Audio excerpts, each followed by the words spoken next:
For today's video guys, may gagawin na naman tayong panibagong misyon. Let's go! Samahan nyo na ako. Dahil kukuha ulit tayo ng ipa, kaya wag kang mainip manood dyan. Magandang araw sa inyong lahat. Panibagong araw, panibagong pagkakataon na naman. Kaya may panibagong misyon na naman tayong gagawin syempre. Kaya tara na at samahan nyo akong muli. Ngayong araw nga ay may gagawin na naman tayo. Ang misyon nga natin ngayong araw ay mag-hassle tayo at bibili tayo ng ipa. Itong tray nga ang i-dispatch natin ngayong araw. 5 tray ng medium at 2 tray ng large. Bali ang magigit ulit nating pera ay 1,440 pesos. Siyempre ang presyo ng ating medium ay 200 pesos per tray. 5 tray ang i-deliver natin ng medium. 5 times 200 pesos ay equals 1,000. At siyempre idadagdag natin ang 2 tray ng large na 200 pesos per tray. Times 2 equals 440. Kaya ang total money natin ngayong araw ay 1,440. Gets? 7 tray of eggs sold out. Thanks God. Tara na at paalis na tayo. At i-deliver na natin tong mga itlog na dala natin. At may dadaanan nga tayong mga bata dyan na umapir sa akin na napakalinis ng kanyang kamay. Ay baliktad pala. Pero syempre wala tayong artek. Kasi alam kong parte din yun ng ating pagkabata. Syempre dumaan din tayo sa pagiging bata. Kaya alam ko yun. At mas naaangasan pa rin ako sa sarili ko. Nasa ganitong edad marunong ako makisama sa mga bata. Lalo na sa bawat kanto ay may kaapiran ka. At hindi lang mga bata. At na-sold out na natin ang pang-una nating deliver sa ating unang customer. At hindi ko na pinakita yung pagbayad niya sa atin. Kasi talagang hindi nyo naman makikita.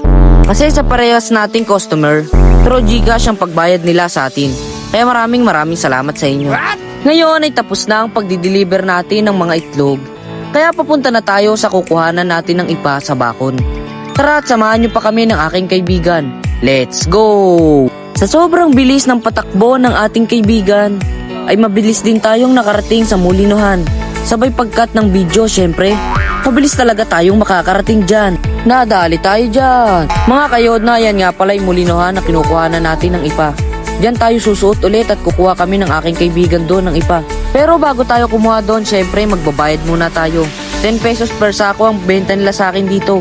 At pagkatapos nga nating magbayad sa may-ari, syempre diretso na nating kunin ang sako sa ating tricycle para mapaspasan na nating makakuha ng ipa kasama ang ating kaibigan. At sa part na to ay nagsimula na nga kaming kumuha ng ipa. Medyo natatawa nga ako sa ating kaibigan dahil hindi daw sanay ang kanyang katawan sa ipa. Kinakati daw siya.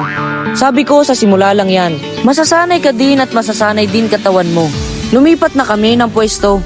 May naglalaglagan na naman kasi sa taas. Kaya nagsali na lang kami sa mga sinako dito. At kahit papano ay mabilis din naman naming natapos ang pagsasali ng ipa sa ating sako. Tapos na ulit ang panibagong misyon natin. Paalis namin Maraming salamat sa walang sawang panonood nyo. Kaya ay lumabas at sabay na mag-happy. At isipin lang ako at malabo mo kami. Kaya ako okay lang ka. Patay na, kinantahan na kayo ng best friend ko. At sa walang sawang pagsubaybay nyo sa mga vlog ko. Thank you and God bless you all. Let's go, samahan nyo na kaming makauwi. Mission accomplished today.